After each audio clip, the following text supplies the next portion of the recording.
Guys आज के इस वीडियो में हम लोग 25 जुलाई 2023 के करंट अफेयर्स को देखने वाले हैं। तो चलिए शुरू करते हैं।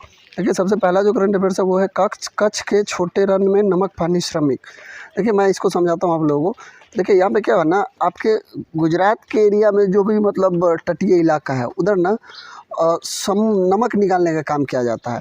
तो लगभग 100 से 150 के बीच उधर कुछ गाँव है जो वो नमक समुद्र से नमक निकालने का काम करता है। तो उसे ही हम लोग ना सॉल्टमैन श्रमिक या फिर पान श्रमिक भी आप कह सकते हैं। आमतौर पे उसे गुजरात में अगरिया कहा जाता है। तो अभी हुआ क्या है कि ये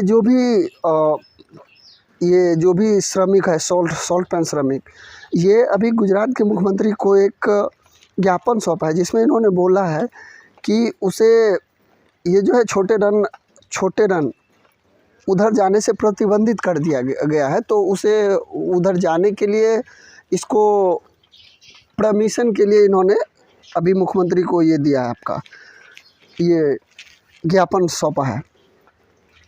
तो दरअसल हुआ क्या था, तो वन विभाग जो है गुजरात का, तो उन्होंने इन लोगों को इधर जाने से मना कर दिया था। किधर? तो छोटे रन जो है, छोटे रन में, जो कि गुजरात का एक इलाका है।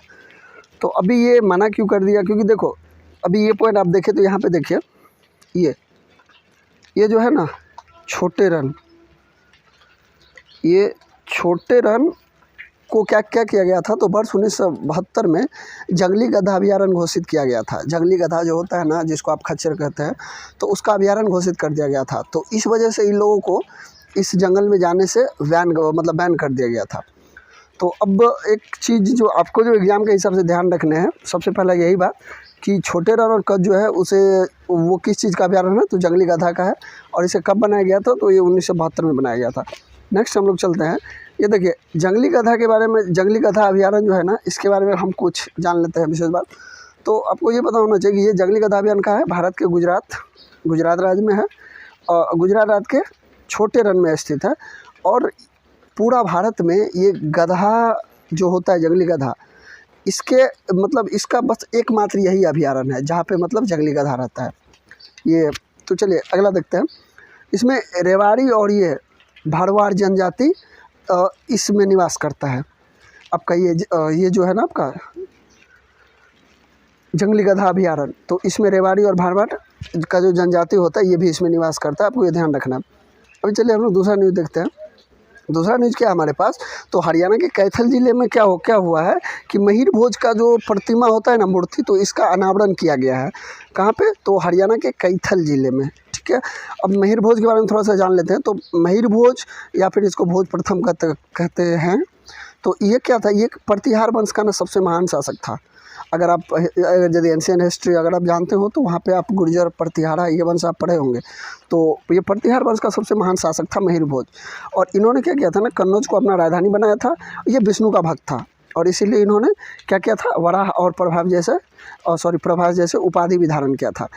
अगर हम इसके बारे में और बात करें तो इसके बारे में हमें जानकारी कहाँ से पता चलता है महिर भोज के बारे में? तो ग्वालियर में प्रसिद्ध शिलालेख है जिसके बारे में, जहाँ से मुझे इस महिर भोज के बारे में जानकारी मिलती है। चलिए नेक्स्ट न्यूज़ देखते हैं हम लोग।